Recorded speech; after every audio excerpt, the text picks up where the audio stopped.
A complete stranger at a gas station told me not to drive home, and when I ignored his warning, my brakes failed at 65 miles per hour on a mountain road. By the time I understood why he'd tried to stop me, I was fighting for my life and realized someone I loved had been planning my death for months. My name is Jenna Bradford, and the person who tried to kill me was my own brother. 3 months before that terrifying night, I moved back to Asheville, North Carolina, after my father died, suddenly from a heart attack. He was only 62, and losing him felt like the ground had disappeared beneath my feet. Dad had been my anchor, my best friend, the person I called when anything went wrong in my life. I'm 29, an elementary school teacher, and coming home to deal with his death was the hardest thing I'd ever done. Dad left me his house, this beautiful cabin-style place tucked into the mountains that he'd spent 20 years fixing up and making perfect. He also left me his life insurance and most of his savings. It wasn't a fortune, maybe $200,000 total, but it was enough to change my life, enough to pay off my student loans, to feel financially secure for the first time since college. I never asked for it. I never expected it. But Dad had made his choice, and his will was clear about what he wanted. My older brother Troy took the news hard. He's 35, been divorced twice, and has spent most of his adult life jumping between jobs and business ideas that never work out. Troy had always assumed he'd inherit everything because he was the oldest, because he was the son. When Dad's lawyer read the will and Troy found out he was only getting $20,000 and some personal items, his whole face changed. He looked at me like I'd stolen something that belonged to him. "This doesn't make sense," he said, his voice tight with anger. "Why would Dad do this? I'm his son. I'm the oldest." Our Aunt Beverly, Dad's sister, tried to calm him down. "Your father had his reasons, Troy. Jenna took care of him for 2 years while you were living in Nevada. He made the choice he thought was right." Troy didn't speak to me for 2 weeks after that. He wouldn't answer my calls, wouldn't respond to my texts. I thought I'd lost my father and my brother in the same month. But then he called me out of nowhere, said he'd been thinking things over and realized he was being unfair. He said he wanted to help me settle into the house, help me take care of the property since he'd grown up there and knew how everything worked. I was so relieved. I didn't want money to destroy what was left of our family. Over the next couple months, Troy came by regularly. He'd fix things around the house, help me sort through Dad's belongings, even offered to handle maintenance on my car since I was always so busy with work. He seemed like the big brother I remembered from childhood, protective and helpful. I thought we were healing together, that we'd gotten past the will and the money and all of it. My car had been making this weird squeaking sound when I braked, and the pedal felt a little soft, kind of spongy. I mentioned it to Troy one afternoon while he was replacing a broken fence post in the backyard. He wiped his hands on his jeans and said, "I'll take it to my buddy's shop, get it checked out. Family discount, don't worry about it." I handed him my keys without a second thought. Why wouldn't I? He was my brother. He'd never given me a reason not to trust him. A week later, he brought my car back and told me everything checked out fine, that it was probably just normal wear and nothing to worry about. I believed him because I had no reason not to. That Wednesday evening changed everything. I was driving home from a teacher conference in downtown Asheville around 9 p.m., tired and thinking about the stack of papers I still needed to grade. I pulled into a gas station to fill up, one of those bright, well-lit places that feels safe even late at night. I was standing there pumping gas, zoned out and exhausted, when a man in greasy coveralls walked over from the repair shop next door. Hit that subscribe button and drop a comment letting me know where you're watching from. Your support keeps these stories coming. He looked worried, kept glancing at my car like something was seriously wrong. "Ma'am," he said, his voice urgent and low, "I don't mean to scare you, but please don't drive that car home tonight." I stepped back from him automatically, my hand gripping the gas pump tighter. Every warning I'd ever heard about women alone at gas stations flashed through my mind. "Excuse me?" I said, trying to sound confident, even though my heart had started beating faster. "I don't know you." The man held up both hands, showing me his palms like he was trying to prove he wasn't a threat. "I know how this sounds. Believe me, my name is Marcus. I work at the shop right next door. I saw your car pull in and I noticed something that's really bothering me. Your brake lines have been tampered with. I can see fluid leaking from here. I looked down at the ground under my car and didn't see anything obvious.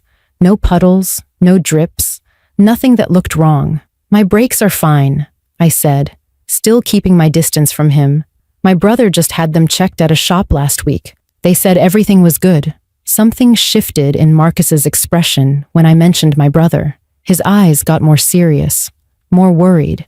Your brother took your car in for service? He asked carefully. I nodded, confused about why that mattered. Yes, to his friend's shop. He was doing me a favor. Marcus looked around the gas station, then stepped a little closer and lowered his voice even more. Ma'am, I've been working on cars for 32 years. What I'm seeing under your vehicle right now isn't normal wear and tear. Someone deliberately cut your brake lines. Not all the way through, but enough that they're going to fail under pressure. I'd say you've got maybe 15 to 20 miles before they give out. Completely, especially on these mountain roads with all the curves. My whole body went cold. That's crazy. Why would anyone do that to my car? Marcus shook his head slowly. I don't know your situation and I'm not trying to get in your business, but I know sabotage when I see it. I'm begging you, let me pull your car into the bay and put it up on the lift so I can show you what I'm talking about. If I'm wrong, I'll apologize and you can leave. But if I'm right, and you drive home tonight, those brakes are going to fail on one of these curves, and you'll go straight off the side of the mountain. I wanted to tell him he was insane and just drive away. Part of me was angry that he was scaring me like this, making accusations that didn't make any sense. But something in his face stopped me from dismissing him completely. He looked genuinely terrified, not for himself, but for me, like he was watching someone walk toward danger and couldn't just stay quiet about it. This is ridiculous, I heard myself say, but my voice didn't sound as sure as I wanted it to. My brother would never hurt me. Maybe you're right, Marcus said gently.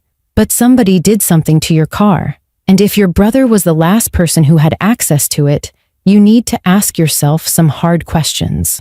That's when things started clicking together in my mind like puzzle pieces I hadn't wanted to see before. Troy's sudden change of heart after weeks of angry silence, the way he'd insisted on handling all my car maintenance himself instead of letting me take it to my regular mechanic. How he'd been asking detailed questions about Dad's life insurance policy and whether I'd updated my own beneficiaries. The fact that I'd made him my emergency contact and given him power of attorney after Dad died because he was my only close family. I pulled out my phone with shaking hands and called Troy. He answered on the second ring, his voice relaxed and friendly like everything was perfectly normal. Hey Jen, what's up? Just hearing him sound so casual made my stomach turn. Where are you right now? I asked, trying to keep my voice steady and not give anything away. There was a tiny pause before he answered. Home, watching the basketball game. Why? Everything okay? Did your friend find anything wrong with my car when you took it in last week? Another pause, just a fraction of a second longer than it should have been. No, everything checked out perfectly fine. Why are you asking? Is something wrong with it? I gripped my phone tighter. The brakes feel weird, like they're not responding the way they should. I was watching Marcus's face while I talked, and he was listening carefully to my side of the conversation. That's strange, Troy said, and I couldn't tell if the concern in his voice was real or fake. Maybe you should bring it back to the shop tomorrow and have them look at it again. Where are you right now? The way he asked that last question made my skin crawl. It wasn't casual curiosity. It sounded like he needed to know exactly where I was, like he was tracking something. Just running some errands, I said quickly. I'll deal with it later. I hung up before he could ask anything else.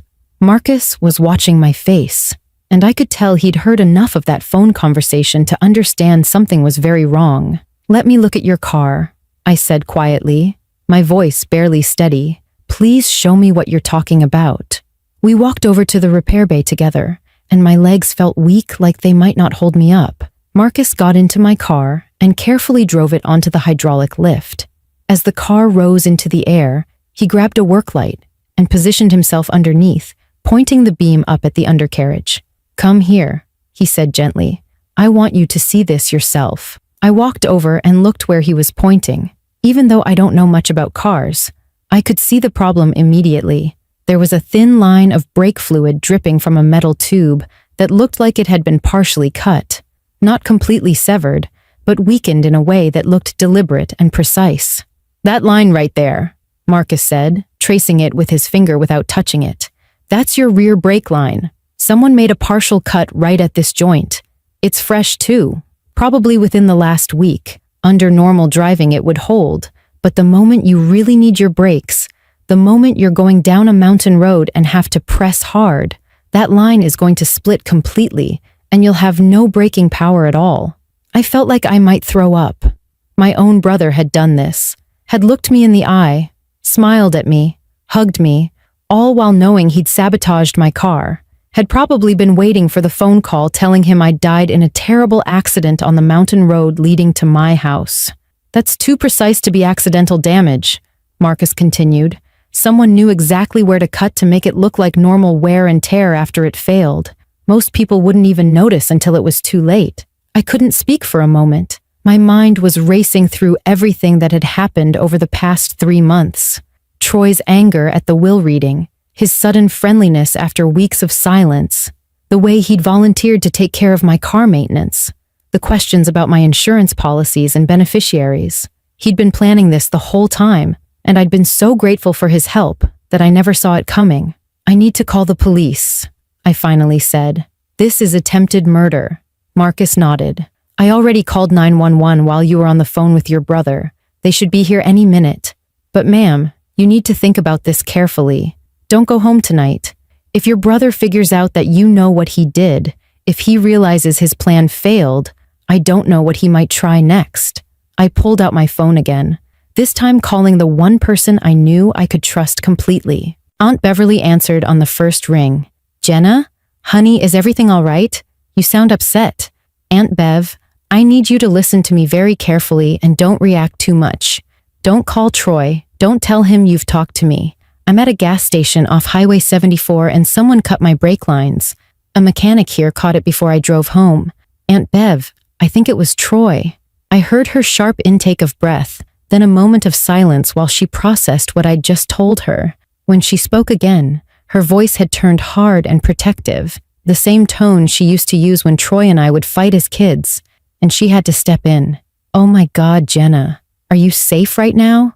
Are you with someone? Yes. The mechanic who found it is here with me. He's already called the police, but I don't know what to do. I'm scared, Aunt Bev. My voice cracked and I felt tears starting to build behind my eyes. Stay exactly where you are, she said firmly. I'm getting Uncle Pete, and we're coming to get you right now. Don't go anywhere alone. Don't go home. We'll be there in 20 minutes. 2 sheriff's deputies arrived before my aunt and uncle did. Deputy Chen was a woman in her 40s with kind eyes who immediately made me feel like I was being taken seriously. Marcus showed her and her partner the brake line, explained exactly what had been done and why it was deliberate sabotage, not accidental damage. Deputy Chen took photographs and detailed notes, then turned to me with a serious expression. Ms. Bradford, I need to ask you something important. Do you have somewhere safe to stay tonight? Somewhere your brother doesn't know about and can't find you? I nodded, wrapping my arms around myself. My aunt is coming to pick me up. She lives in Hendersonville. The deputy looked relieved. Good. We're going to pay your brother a visit tonight and see what he has to say. In the meantime, I need you to think hard about something. Has your brother had access to anything else important? Your house keys, financial documents, personal information? My stomach dropped as I realized the full extent of what Troy had access to. He has a spare key to my house. He helped me organize all of Dad's paperwork, so he knows where I keep everything important. My insurance documents, my bank statements, all of it. And I made him my power of attorney after Dad died because he's my only close family left. Deputy Chen exchanged a worried look with her partner, Deputy Martinez. We need to move fast then. Officer Martinez is going to escort you to your aunt's house to make sure you get there safely. Tomorrow morning, first thing, you need to revoke that power of attorney and get a lawyer involved. Change every lock on your house, too.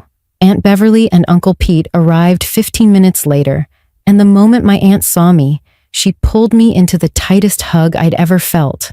Uncle Pete's jaw was clenched so hard I thought his teeth might crack. "That boy," Pete muttered, shaking his head. In disbelief, I knew he was bitter about the will, but trying to kill his own sister?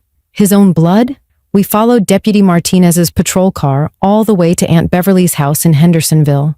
I spent that night on her couch, unable to sleep, jumping at every sound outside. Around midnight, my phone started buzzing with text messages from Troy. "Hey, you get home okay? Roads were pretty dark tonight." Then another one, 20 minutes later. "Want to grab breakfast tomorrow? Haven't seen you in a few days." The casual tone of those messages made me feel sick. He was checking to see if I was dead yet, probably wondering why he hadn't gotten a call about a fatal accident on the mountain road. The next morning, Deputy Chen called me with news that made everything real in a way I still wasn't ready for. "We arrested your brother at his apartment last night. When we searched the place, we found everything we needed for a solid case. He had receipts from an auto parts store for brake line cutting tools purchased 5 days ago. His computer showed internet search history about inheritance laws in North Carolina, how brake failure accidents are investigated, and whether life insurance pays out for accidental deaths. We also found a handwritten note in his desk drawer where he'd calculated exactly how much he'd inherit if you died. He'd even researched how long he should wait before selling your house to avoid raising suspicion." I sat down hard on Aunt Beverly's kitchen chair, my legs giving out. Deputy Chen continued, her voice gentle but firm. "He's being charged with attempted murder, criminal tampering, and fraud. With the evidence we collected, this case is extremely strong. The judge denied bail this morning. Your brother isn't going anywhere." I should have felt relief, but instead I just felt hollow and heartbroken. The brother who taught me to ride a bike, who scared off bullies when I was in middle school, who used to make me laugh until I couldn't breathe, that person was gone. Maybe he'd been gone for years, and I just hadn't wanted to see it. Maybe the jealousy and resentment had been eating away at him slowly until there was nothing left but greed. The trial happened 4 months later, and sitting in that courtroom was one of the hardest things I've ever done. I had to listen to prosecutors explain in detail how Troy had planned my death, how he'd researched for weeks to find a method that would look like an accident, how he'd volunteered to maintain my car specifically so he could sabotage it without anyone suspecting him. Marcus Webb testified as the prosecution's key witness, explaining to the jury exactly how the brake line had been cut and why it couldn't possibly be accidental damage. He showed photographs, demonstrated the precision required, and stated firmly that in 32 years of working on cars, he'd never seen brake line failure like that, unless it was intentional. Troy's defense lawyer tried to argue that maybe someone else had access to my car, that the evidence was circumstantial, but it fell apart quickly. The tools in Troy's apartment matched the cut marks perfectly. His internet history showed months of planning. And then prosecutors presented emails Troy had sent to himself, detailed notes outlining his plan, calculating insurance payouts and property values down to the dollar. His ex-wife Stephanie even testified that he'd made comments about how my accident would solve all his problems, and that he deserved what Dad had left me. She said she'd thought he was just venting, never imagining he'd actually try to kill me. The jury found him guilty on all counts after less than 3 hours of deliberation. The judge sentenced Troy to 20 years in prison without the possibility of parole for the first 10 years. As the bailiffs led him away in handcuffs, he looked at me directly for the first time since the trial had started. I don't know what I expected to see in his eyes. Maybe remorse, maybe shame, maybe some hint of the brother I used to know. But there was nothing there except cold resentment. Like I'd somehow wronged him by surviving, like this was all my fault for getting the inheritance he thought he deserved. Aunt Beverly squeezed my hand as we left the courthouse, tears streaming down her face. "Your father would be heartbroken to see what Troy became," she said quietly, "but he'd be so proud of you for being strong enough to get through this." 2 years have passed since that night at the gas station, and I'm still learning how to live with what happened. Troy is in prison, and I've had to accept that the brother I loved doesn't really exist anymore, or maybe never existed in the way I thought he did. I don't visit him. He's never written to me or asked to speak with me. According to Aunt Beverly, who still writes to him occasionally because she can't completely let go, he maintains that he was planning to fix the brake line before I drove home, that he never would have actually let me get hurt. He's rewritten the whole story in his head, turned himself into someone who just had dark thoughts, but wasn't really a murderer. It's easier for him to believe that than to face what he actually did. I still live in Dad's house, the cabin in the mountains that Troy wanted so badly, he was willing to kill for it. It took me almost a year before I felt truly safe there again. I changed every lock, installed a security system with cameras, and started parking my car in a locked garage instead of the driveway. For months, every sound at night would make me freeze, convinced that Troy had somehow escaped or that he'd told someone else how to find me. Therapy helped me work through the worst of the fear. Dr. Ramirez taught me that healing isn't a straight line, that some days I'd feel strong and confident, and other days the terror would come rushing back, and both reactions were completely normal after what I'd been through. My car runs perfectly now. Marcus repaired the brake lines himself and refused to let me pay him for the work. I had 2 other mechanics independently check everything before I felt comfortable driving again. And even now, I test my brakes obsessively every single time I get in the car.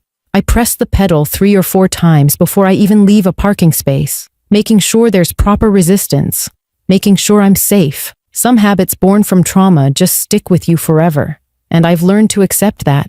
Marcus and I stayed in touch after everything settled down.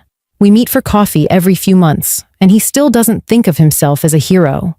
To him, he was just a mechanic who noticed something wrong and decided to speak up. But he saved my life by trusting his gut and saying something even when it might have seemed crazy or intrusive. Last year, I nominated him for a community service award from the county, and he won. He was embarrassed by all the attention, but his wife told me it meant the world to him to be recognized for doing the right thing. The hardest part of all of this wasn't the trial or even the fear for my safety. It was accepting that someone I loved, someone who shared my childhood and my blood, had looked at me and seen nothing except an obstacle to money. Troy never apologized. He never showed any real remorse. He just stayed angry that his plan didn't work, angry that I was still alive and he was in prison. That kind of betrayal changes you in ways that are hard to explain to people who haven't experienced it. I've learned to trust my instincts again, but it took time. When something feels off now, I don't dismiss it or make excuses. When someone's behavior doesn't match their words, I pay attention. Troy taught me that family doesn't automatically mean safety, that sharing blood with someone doesn't guarantee their loyalty or love. If you're watching this and someone in your life is suddenly being overly helpful after a period of anger or resentment, especially when money or inheritance is involved, please trust your gut. Pay attention to small inconsistencies. Don't let yourself be isolated from other people who might see warning signs you're missing. And if a stranger ever approaches you with a warning that seems completely insane, at least hear them out. Marcus Webb had absolutely nothing to gain by stopping me that night. He risked me thinking he was threatening me, risked looking foolish, risked me just driving away and ignoring him completely. But he did it anyway because he believed a human life was worth more than his comfort or reputation. Before you go, hit that subscribe button if this story impacted you, and drop a comment telling me where you're watching from. Sharing these stories helps more people than you know, and your support means everything to me. I still teach elementary school. I still live in these beautiful North Carolina mountains. I've even started dating again, though I'm definitely more careful now about who I let into my life and how much I trust them. Dad's house finally feels like mine instead of just the place where something terrible almost happened. Sometimes I drive past that gas station where Marcus stopped me, and I think about how incredibly thin the line is between life and death. One person's decision to speak up, one moment of listening instead of dismissing, and everything changes. I could have ignored Marcus that night. I could have thought he was crazy or dangerous and just driven home. I would have died on that mountain road at mile marker 15, and Troy would have inherited everything, and no one would have ever known it was murder. But I'm here, I'm alive, and I'll never take that for granted again.